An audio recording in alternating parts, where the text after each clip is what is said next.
reproducimos.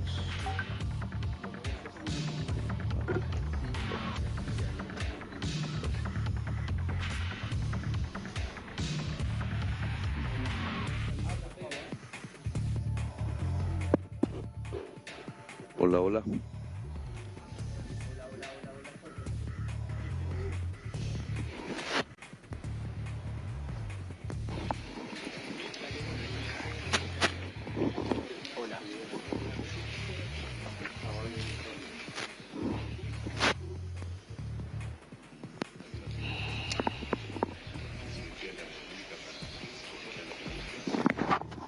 Testing, testing. Can you hear that? You can hit the... Yes, you can. Okay. Testing, testing. Testing, testing. You're not hearing it? Okay. Do you see a light on? Is there a light on? Yeah. Hit to the right side of the round of the white circle. There's some arrows. That should bring up your volume. Can anybody hear me? Please testing. Okay. So it is working. Yeah. Now you can hear me, correct?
Seguimos acá, Latinoamérica, estas son imágenes en vivo, por supuesto momentos de preparación, lo que estábamos escuchando era el testing, están evaluando, haciendo las pruebas de sonido de últimos segundos, un Gustavo Petro quien se reunió hoy con el presidente Donald Trump y allí ya creo estamos listos para escuchar la voz del presidente colombiano quien después de tensión y un poco, ¿no?, ruptura si se quiere, con aquel mensaje que dejó Gustavo Petro en la plaza desde Nueva York, pues se colocó un paño de agua tibia y ahora Gustavo Petro puede un cara a cara con todo el protocolo presidencial que correspondió, pues se fue recibido por Donald Trump en la Casa Blanca y un Donald Trump que también ahora en conferencia de prensa con sus reporteros ha dicho la reunión fue buena cuando le preguntaban si junto a Gustavo Petro iban a trabajar juntos para atacar las organizaciones terroristas de Venezuela y él dijo, bueno, por ahora vamos a hablar de lo que se está haciendo con el petróleo de Venezuela, hemos vendido 50 millones de barriles y un dinero que está siendo administrado por los Estados Unidos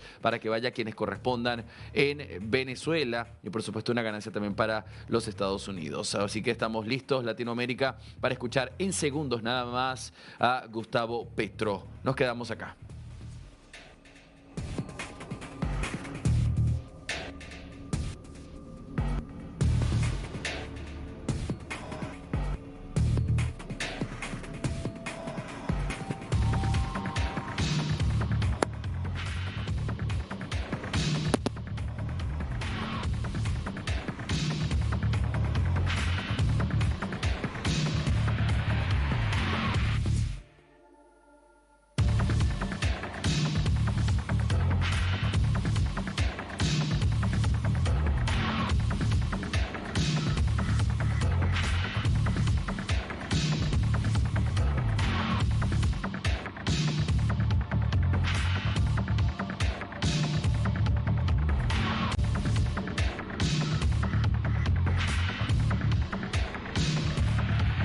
Bien, Latinoamérica, el tiempo que se está tomando es de preparación. Seguimos acá muy atentos a Gustavo Petro. Por supuesto, acá se nota, ¿no?, un poco la falta de preparación de lo que fueron estos micrófonos. A ver, podemos tener sonido ambiente, a ver qué está diciendo esta persona de fondo. Tal vez explica ahí la razón de esta pequeña demora, porque ya estamos escuchando que Gustavo Petro habla. Adelante.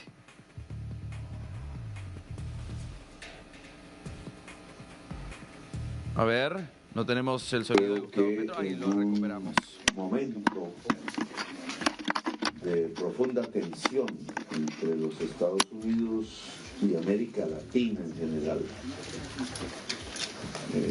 que empieza alrededor del tema del Caribe, que es el territorio, lo llamamos así, nuestro mar de paz, por la historia que representa, es un encuentro de culturas.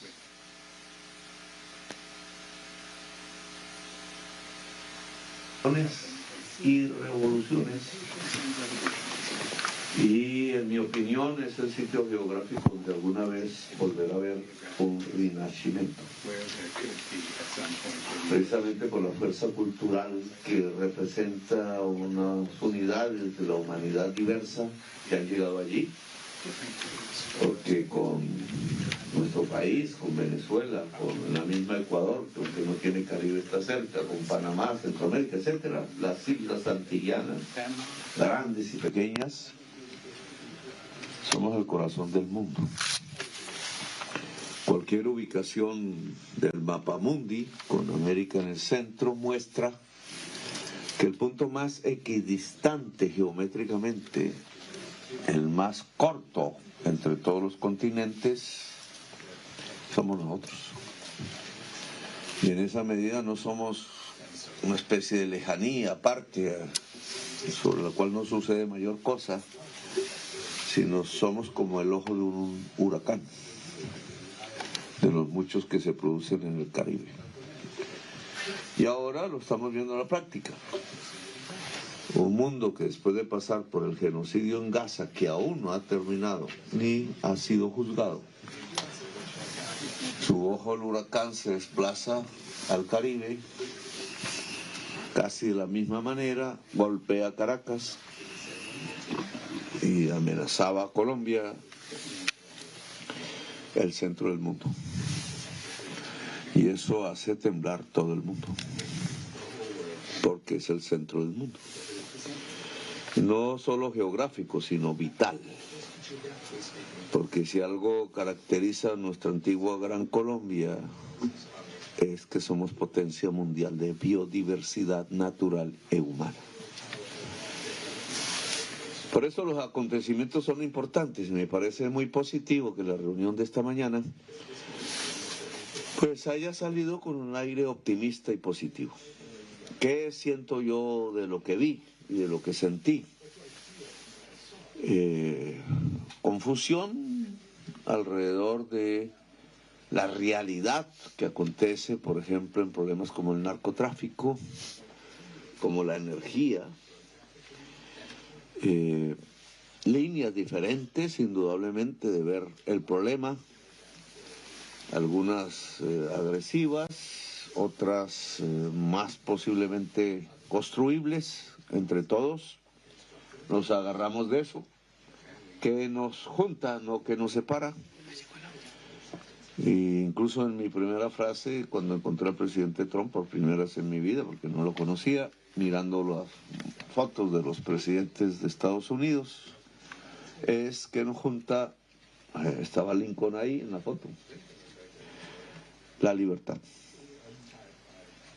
Podemos ser muy diferentes, civilizatoriamente hablando, históricamente hablando, pero lo que nos junta es la libertad.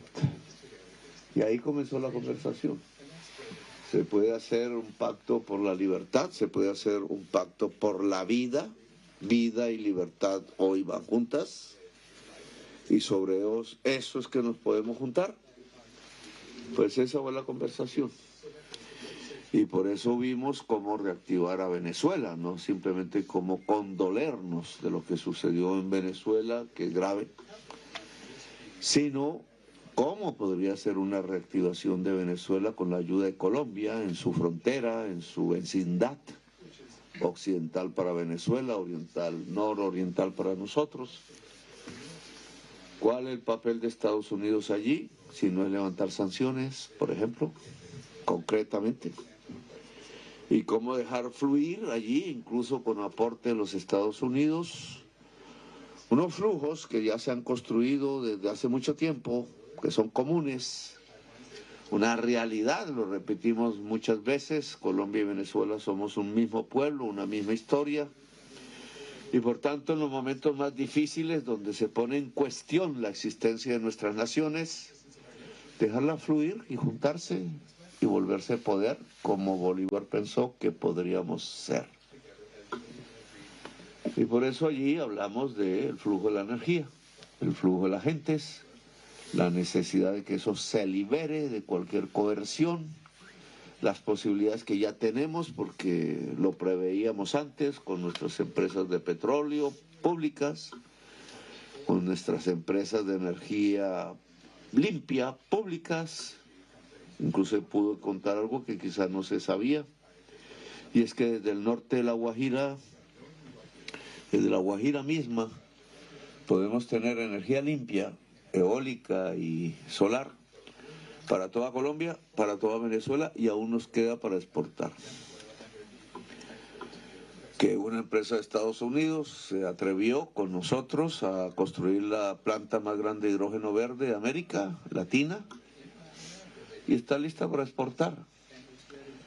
Que puede ser seducible Estados Unidos si sabe matemáticamente que el potencial de energías limpias de toda América del Sur, no solo nuestras, pueden un 100% y durante mucho tiempo limpiar la matriz energética de los Estados Unidos.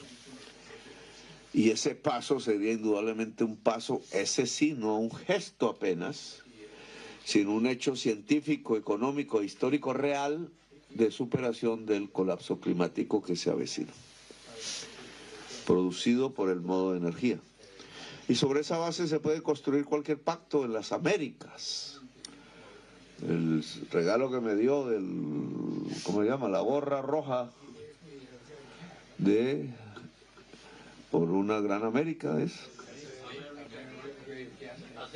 hacer América grande en español.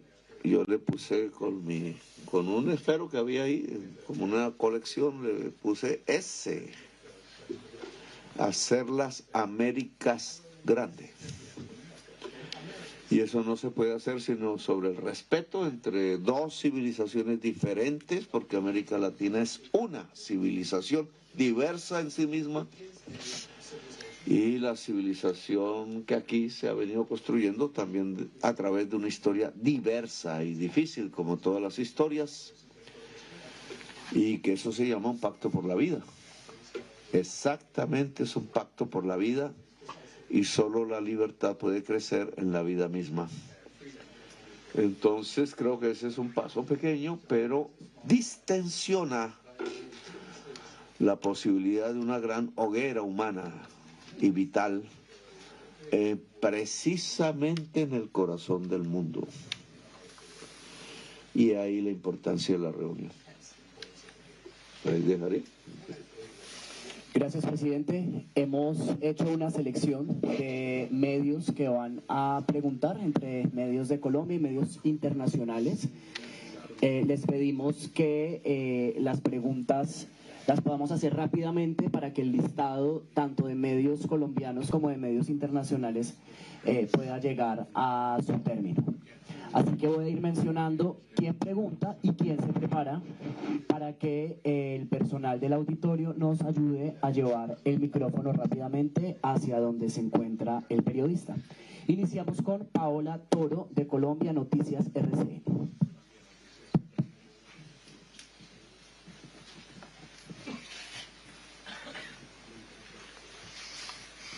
¿Pone de pie, por favor? Presidente, ¿qué tal? Muy buenas tardes. Queremos saber más sobre esas posibilidades de las que usted está hablando que ya hay en Venezuela con la reactivación de la que usted conversó con el presidente Donald Trump. Usted mencionó en declaraciones a la prensa de la participación que podría tener Ecopetrol, que podría tener monómeros, y también ya sabemos el contexto de petroleras estadounidenses que han pedido a la administración Trump que haya seguridad en el terreno venezolano para que ellos puedan operar. Pero también la administración Trump ha dicho que no hay ningún ningún tipo de seguridad, que operan en cualquier lugar del mundo y que no ofrecen garantías de este tipo. ¿Esto qué quiere decir? ¿Que Ecopetrol va a tener algún tipo de garantía para poder operar en Venezuela? ¿Cómo va a ser? ¿Y de qué posibilidades reales estamos ya hablando?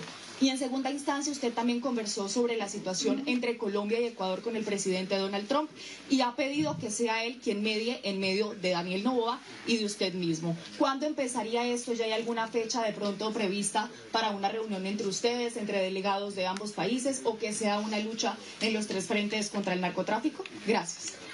Bueno, ligas dos temas, que es el económico y el narco, que tiene que ver.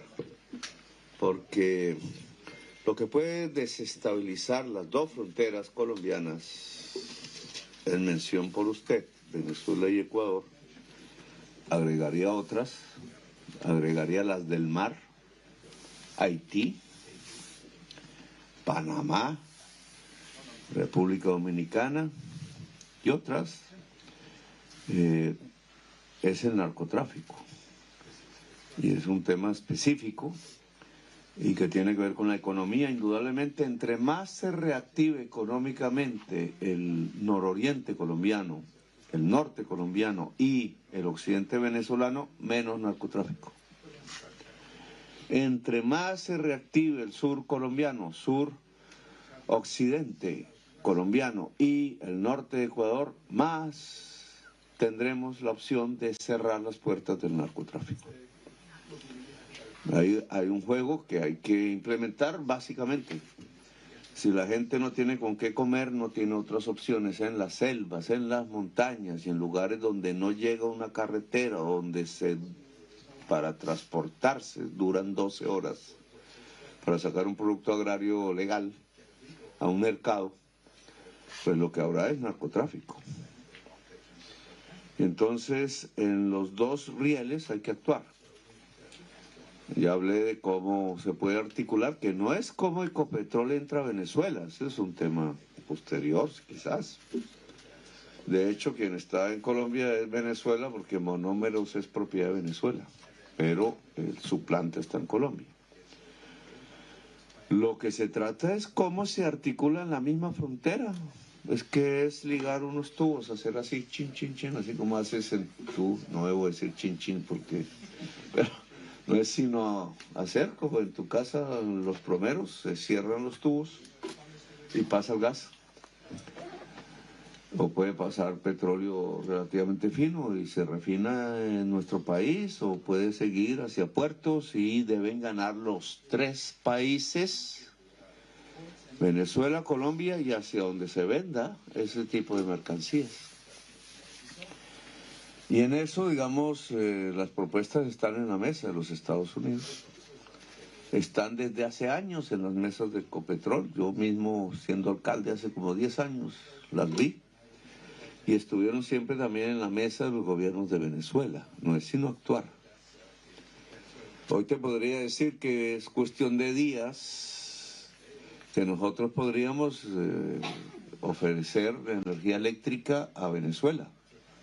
Y con energía eléctrica es que puedes abaratar, si la energía es limpia, y no deja de ser una contradicción, pues el que Venezuela deje quemar el gas hacia la atmósfera, con una consecuencia muy nefasta para la humanidad, y pueda incluso meterse en un tubo y venderse al mundo con consecuencias menos nefastas. O los productos del petróleo. Esa interrelación económica está hecha desde hace mucho tiempo y no se ha podido poner en funcionamiento por los problemas políticos. O sea, tanto Venezuela como Colombia, como los mismos Estados Unidos, han perdido, realmente habría que hacer ya el cálculo económico durante todos estos años, por bloquearnos. El mismo Trump lo dijo. Y me sorprendió porque yo tenía otras ideas. Pero ¿por qué pusieron las sanciones tan tontas? Pero yo también digo lo mismo. ¿Y eso para qué? Matarnos de hambre sin soluciones para el conjunto. Es lo más antieconómico e irracional que he visto. Por eso lo primero que hice cuando llegué a la presidencia fue abrir la frontera. Hoy $1.500 millones cruzan y puede ser mucho más, y lo que cruza es fundamentalmente comida. En cambio, cuando se cerró la frontera, lo que más se comerció entre los dos países fue cocaína. Es irracional lo que se hizo. El trabajo sobre ya el narcotráfico, que hace usted una parte de su pregunta, pues volví a repetir lo mismo, hay que ir sobre los capos. En Estados Unidos hay una creencia, incluso penetra cuerpos de inteligencia y la política, igual en Colombia, que los capos son los que andan de uniforme y fusil en Colombia, con los diferentes alias que tú como periodista colombiana conoces. Esa es la segunda línea. La tercera. La primera línea del narcotráfico no es la que te imaginas. La primera línea del narcotráfico vive en Dubái, en Madrid, en Miami. Lo conocen las agencias de los Estados Unidos. Le pasé sus nombres al presidente Trump, sus lazos más allá de sí mismos. Son los capos de capos. Sus capitales están fuera de Colombia y hay que perseguirlos conjuntamente a través de una articulación de inteligencias de muchos sectores del mundo, y está propuesto y se está haciendo. Por eso hace el domingo que pasó, no hace sino 2 días, nosotros, con inteligencia naval colombiana, con inteligencia de la DEA, articulándolas, capturamos un submarino cerca de las Azores con 10 toneladas de cocaína adentro. No murió nadie. Su dueño, conozco su nombre en este momento y estoy esperando que lo capturen. Y no está en territorio colombiano. Y así, con un barco de 2 toneladas, también el día sábado. Es decir, que apenas en 2 días, 3, casi que hemos capturado, incautado 15 toneladas de cocaína, sin muerto. Pero en la frontera con Ecuador hay decenas de muertos, calcinados. Son 2 métodos diferentes, 2 maneras muy diferentes de entender una lucha contra el narcotráfico. Una brutal interesada, que más bien lo que termina es promoviendo poderes mafiosos y narcotraficantes, y otra inteligente, que va y es eficaz. Y se lo dije al presidente Trump: si usted quiere un aliado, una lucha contra el narcotráfico, es contra los capos de los capos.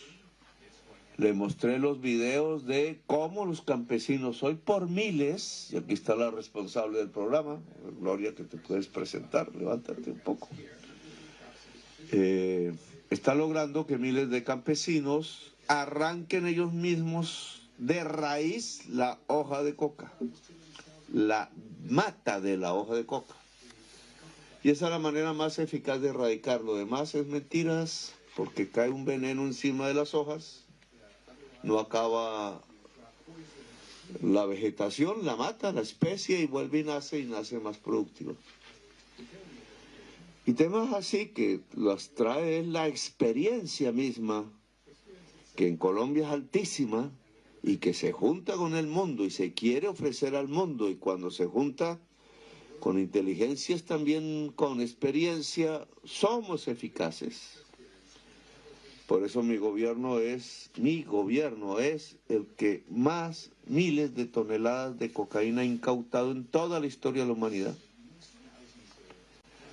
El que más ha extraditado personas colombianas por estar metidos en ese tipo de negocio, pero el que puede decir que menos mata como gobierno, el que puede decir que puede enseñar y puede aprender rápidamente, el que puede decir que tiene su mano ofrecida a Venezuela misma, a Ecuador, a México, a Inglaterra, a Emiratos Árabes Unidos, a Albania y al gobierno de los Estados Unidos, entre otros, para lograr derrotar una gran multinacional transnacional del crimen, cuyos grandes capitales no están en Bogotá y cuyos capos, algunos colombianos, la mayoría no colombianos, podrían llenar de fentanilo el mundo, con el peligro que eso representa realmente para la especie humana, y podrían ser eficaces en detener los jefes de la gran transnacional del crimen que hoy tenemos, multinacional, como decimos los colombianos. Gracias, señor presidente. Pregunta David Colbert de CNN y se prepara Carlos Ruiz de RTBC Noticias Colombia. Les pedimos a los colegas que, por favor, solo una pregunta. David. Hola, muy buenas. Acabo de ver algunas fotos con usted y el presidente Trump y de verdad parecen ustedes como gran amigos. Y bueno, un mensaje del presidente que dice fue un gran honor, pero hace solo un mes, ¿no? Había una, como dijo usted, una tensión, ¿no? Una guerra de palabras. Entonces, ¿qué cambió?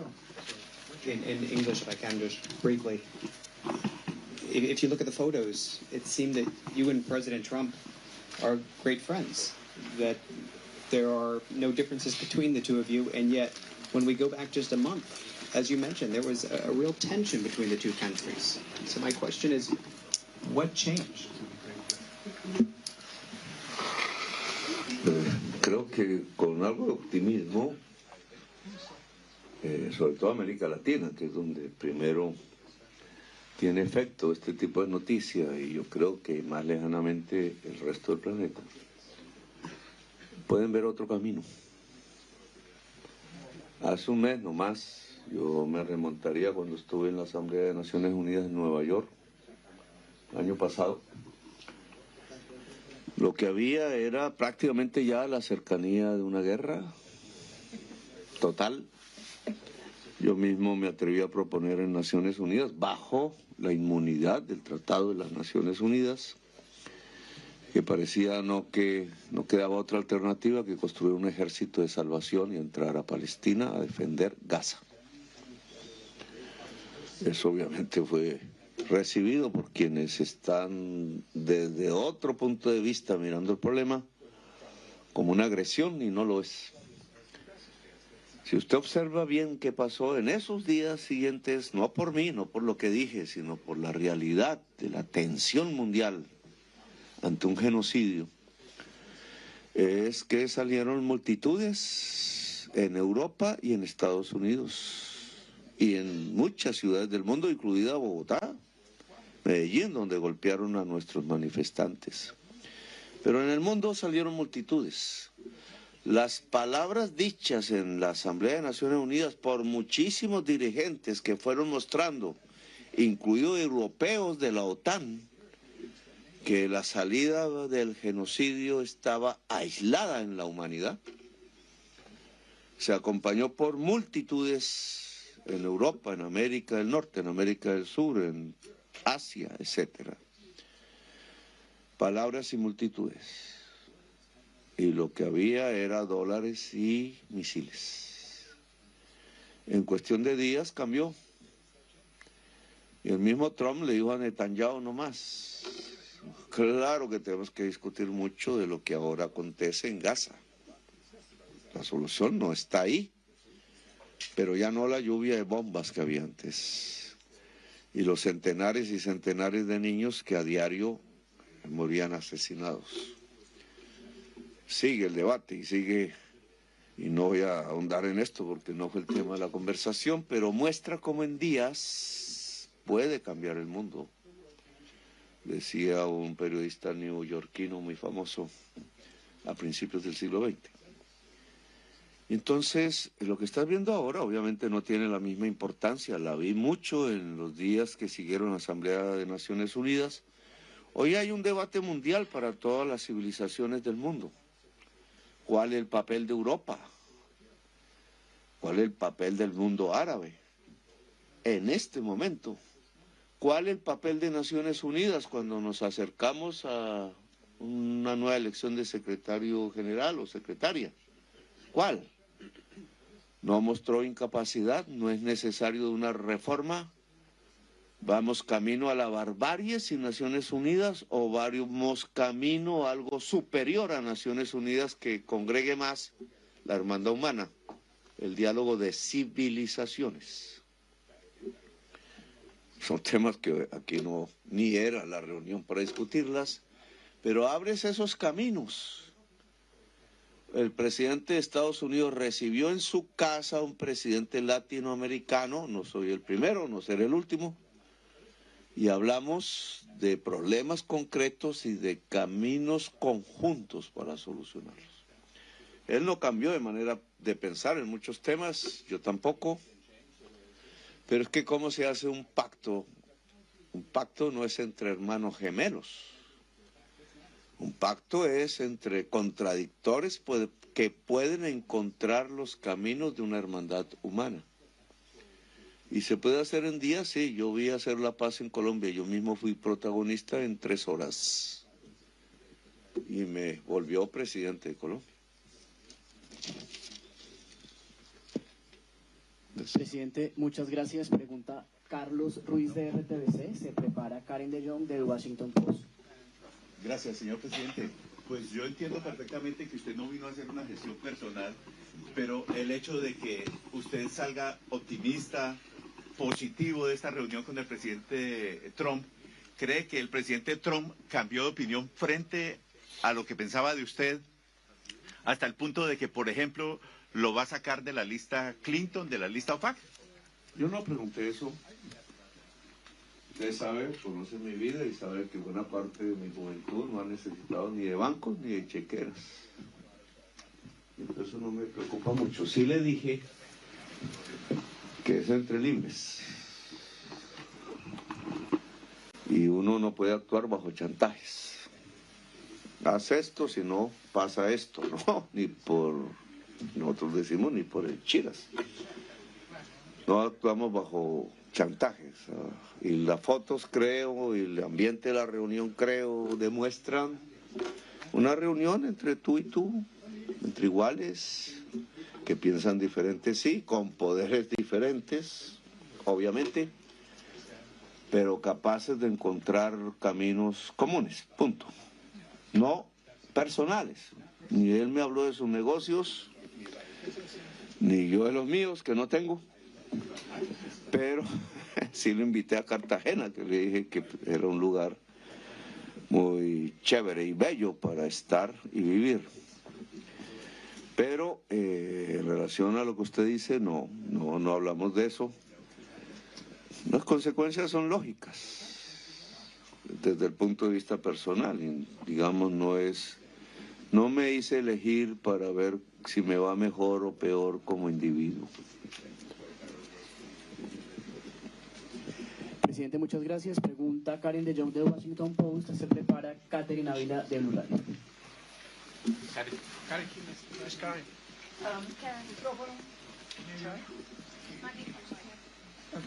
Thank you. Last year, when things were not going very well between you and President Trump, the United States said, President Trump said that he was canceling all United States aid to Colombia. And you later responded that you were canceling intelligence cooperation with Colombia. Are those things off the table now? Thank you. Yo nunca cancelé, dije, anuncié sí, pero nunca cancelé las cooperaciones entre inteligencias porque las amplié. Dado la característica multinacional de los flujos hoy de sustancias psicoactivas que he pedido a Marcela, que está aquí, también puede presentarse aquí. Marcela Tovar es científica de las más reconocidas en el mundo en relación a estos temas de lo que se llaman sustancias psicoactivas, que es ahora nuestra embajadora en Viena y allá tiene que librar en la Comisión de Drogas de Naciones Unidas una batalla, porque lo que tiene que decir qué es sustancia psicoactiva, qué es negativo para el ser humano o más o menos negativo, qué es un veneno mortal, es la ciencia, nada más, no es el prejuicio, es la ciencia. Y ese es el papel que tiene que librar en ese seno de discusión de la humanidad, que está atravesado por mucho prejuicio y por una historia que en Estados Unidos se conoce más incluso que en Colombia, sobre persecuciones que no debieron darse y persecuciones que hay que dar a fondo. Un capo de capos del narcotráfico debe ser perseguido hasta en la ciudad más lujosa del mundo. Punto. Si la idea de libertad de mercados impide esa persecución, no estamos haciendo nada. Pero si un campesino es perseguido porque no tiene con qué comer y no puede sembrar sino una vegetación que era conocida desde hace miles de años y no nadie podía decir que hizo daño, entonces ¿por qué le cae una bomba encima de su casa? O le queman su casa, o lo llevan preso. Esa no es una lucha eficaz. Y lo que tiene que hacer Marcela, porque este es un tema mundial, no de dos países, es enderezar esa lucha y apuntar donde es. Si la inteligencia no dirige el fusil apunta incluso contra ti mismo. Pero si la inteligencia dirige el fusil, sabe a dónde apuntar. Y no se apunta al pobre, que no tiene la culpa. Se apunta al poderoso, que hoy puede dominar el tráfico de mujeres, de niños, de órganos, de armas, de sustancias supremamente venenosas como los insumos del fentanilo, el internet que llaman oscuro, al cual solo se puede entrar si eres mega millonaria, y lo que ves es la barbarie contra la especie humana por placer. Todo ese tipo de adicciones que no tienen que ver sino con la incapacidad de amar y la soledad absoluta que ciertos sistemas sociales construyen sobre el ser humano, importante para consumir, pero no para sentir, pues te lleva a estas situaciones graves. Y entonces esto se resuelve con ciencia, con acción y con amor. Cómo la sociedad de los Estados Unidos deja que un sector muy importante de su sociedad consuma fentanilo, que hoy nos atemoriza a todos. No soy científico, no soy psicólogo, pero yo podría decir que hay un camino, y es con mucho amor. No con seres solitarios sin amor. Y es un poco mi consejo, pero bueno. Gracias, señor presidente. Gracias. Pregunta Catherine Ávila de Blue Radio y se prepara Eric Basail de Político. Presidente, buenas tardes. Estamos en vivo para Voz Populi de Blue Radio. Le pregunto, usted tengo entendido que llevó cifras para demostrar que las mediciones de la ONU sobre los cultivos de hoja de coca en Colombia pues son erróneas. A Colombia se desertificó en materia de lucha antidrogas. Hablaron de la posibilidad de volver a certificar al país en ese sentido. Y le pregunto también, a usted lo incluyeron en la lista OFAC, argumentando que su política de paz había promovido la producción de drogas en el país. También están investigando a su esposa, al ministro Benedetti. ¿Le hablaron de pruebas jurídicas en algún momento para haberlo metido en esa lista? Si hubiera pruebas jurídicas no estaría aquí hablando. Entonces eso no existe. Yo estoy en la lista OFAC, en mi opinión, por lo que dije en Nueva York. Han intentado construir eso, pero fracasan una y otra vez, y esa no es la materia de lo que yo quiero hablar aquí. Ya escribiré un libro. Pero el tema concreto es, la FAC no funciona como un instrumento antinarcotráfico. si no es complementada por una persecución de capitales a nivel mundial. Lo demás es simbólico. Produce unos daños personales, pero no acaba el narcotráfico, como ya lo sabemos. Y entonces, ¿cómo perseguir los capitales de los capos a nivel internacional? Ese es el objetivo que me parece fundamental. Y cómo capturarlos. Punto. Una utilización política de este tipo de instrumentos no lleva sino a dejar en la impunidad el verdadero narcotráfico. Y en eso, digamos, hay que impedir que en el afán político que tienen las sociedades, en sus luchas políticas, en su propia divergencia, se utilicen tratados internacionales e instrumentos que tienen un objetivo para resolver otro. Porque al final terminaríamos en una confusión que hace inservible los instrumentos que hemos construido para luchar contra el narcotráfico propiamente. Entonces, digamos, el tema OFAC no nos interesa a nosotros, ni como familia. Y lo que nos interesa mientras seamos gobernantes de mi país, en el periodo en que el país ordenó que fuera presidente, es que podamos dejar un camino mejor de lo que venía recorriendo Colombia. Las cifras de la UNODC, que es la primera parte de tu pregunta, UNODC, bueno, como se llame, del Consejo de Drogas de Naciones Unidas, son malísimas desde hace más de una década. Y uno de los temas de acuerdo con los Estados Unidos, su gobierno, es que tiene que haber una verificación científica independiente. Si nosotros decimos nuestro campesinado va a sustituir arrancando de raíz las matas de hoja de coca y reemplazarlas por cacao, coca o café, se verifica científicamente y no por nosotros, para no engañarnos. Si de verdad lo que hemos propuesto es que en corto plazo, marzo, acaba de salir un comunicado, aquí estando en Colombia, de una de esas organizaciones que viven de eso y se arman y son violentas, que ya está dispuesta en marzo a que se quiten 10.000 hectáreas, 30.000 hectáreas de hoja de coca. Eso es el 10% de lo que suma la UNODC. Solo una.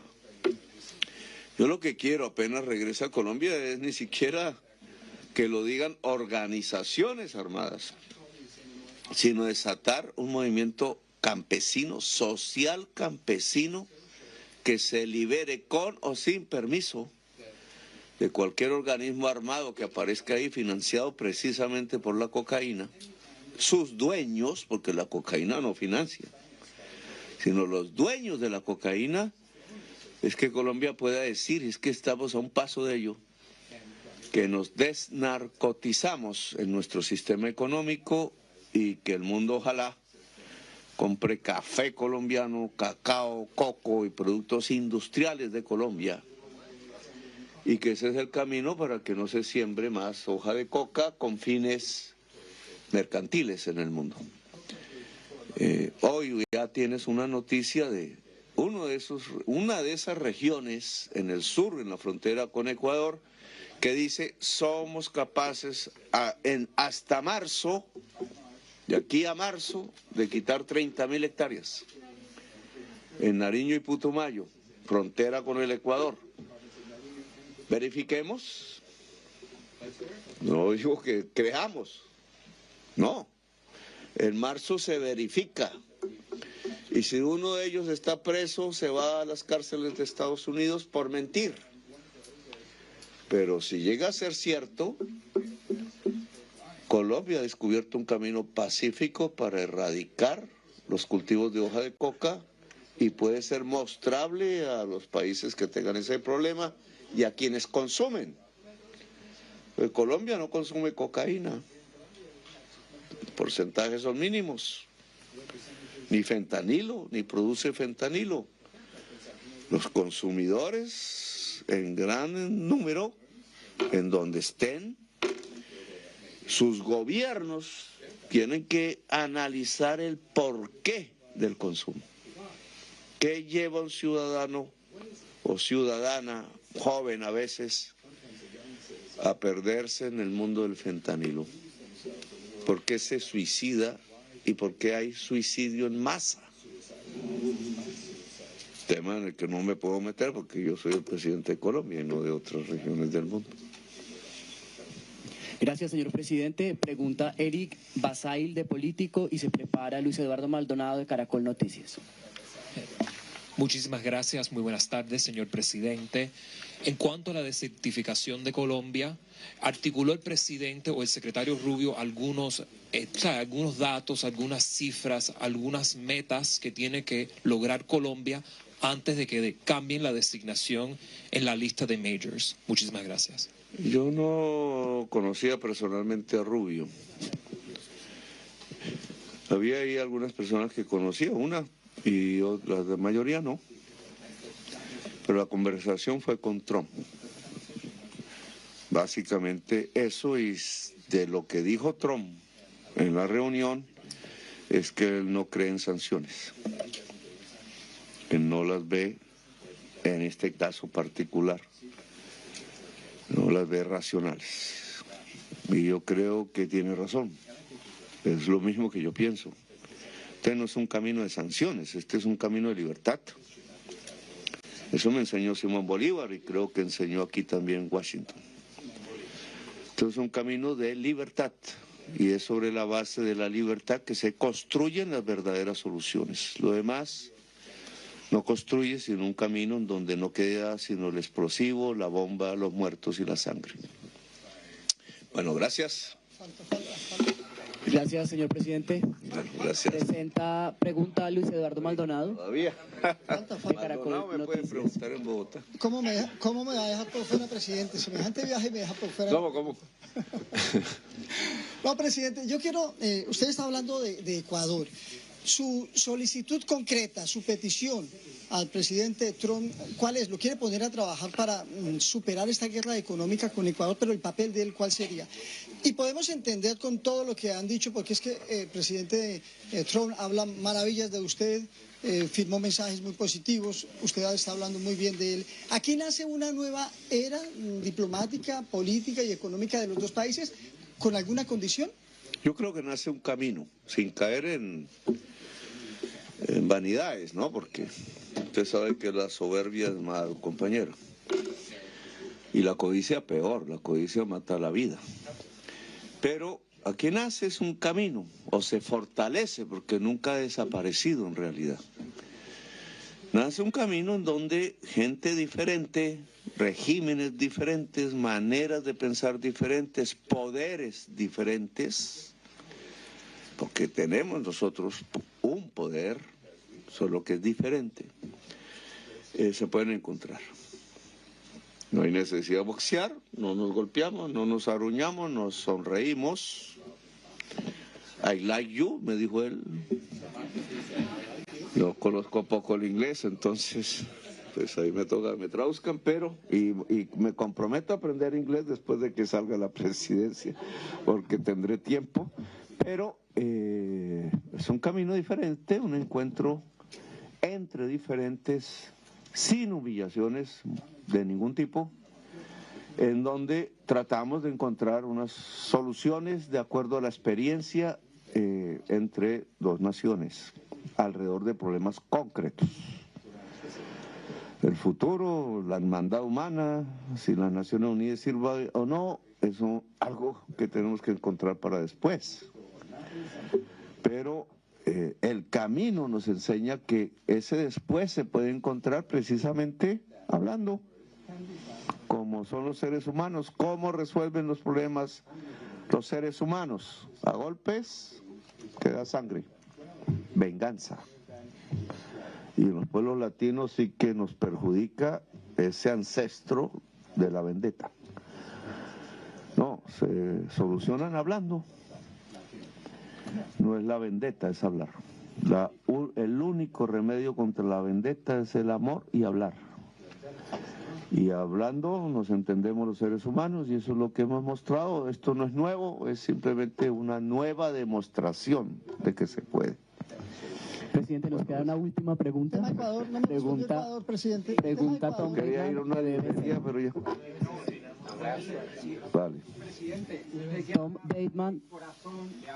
Pregunta Tom Bateman de BBC. La masacre en el Palacio de Justicia de la banda terrorista de la Constitución. Hermano, usted hace un... Pregunta sí, Tom yo te Bateman de entiendo, BBC. pero... Pediría disculpas por primera vez, pediría perdón ahora que habla de amor, de reconciliación. Bueno, primero no es primera vez, esta es como la 134ª vez que usted no conoce, pero ¿sabes qué hice? Déjame hablar, hermano, un momentico, porque yo te escucho y debes dejarme contestar.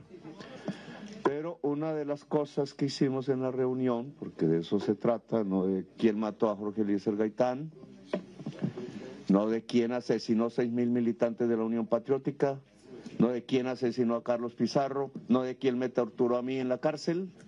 Ojo, pero ¿cuál fue lo que le dijimos a Trump hoy? Le pedimos en una carta escrita en inglés, que saque, ¿cómo es el nombre? Saque a la luz pública, desclasifique todos los informes que en la inteligencia de Estados Unidos hay sobre dos hechos de la historia de Colombia. Me preguntó Trump, ¿es que nosotros fuimos culpables? Me dijo él. Yo le dije, no creo. No aparece en nuestros registros. 1. 9 de abril de 1948, que inició la muerte de 300.000 colombianos. Genocidio en Colombia. 2. La toma del Palacio de Justicia, primero por el M-19, segundo por el Ejército, que está en curso en unos hechos donde murieron otros 200.000 colombianos. En Colombia hubo un genocidio que aún no termina. Y nuestra labor en construir la paz, que yo hice personalmente con el comandante Carlos Pizarro, es frenar el genocidio que hay en Colombia y en cualquier parte del mundo. Bueno, gracias. Muchas gracias, señor presidente. De esta manera finalizamos esta rueda de prensa. Muchas gracias a todos los colegas. Y atención, Latinoamérica, de esta manera concluye la conferencia de prensa de Gustavo Petro en los Estados Unidos. Importantes mensajes deja acá el mandatario. Dice cosas como: si vamos a luchar contra el narcotráfico, debemos buscar a los grandes. Y por grandes, dijo, estos están en Madrid, están en Dubái. Por ejemplo, un Donald Trump que dice que le gusta Gustavo Petro. Hacemos una brevísima pausa. Al regreso ahondamos en más frases y más declaraciones de Gustavo Petro.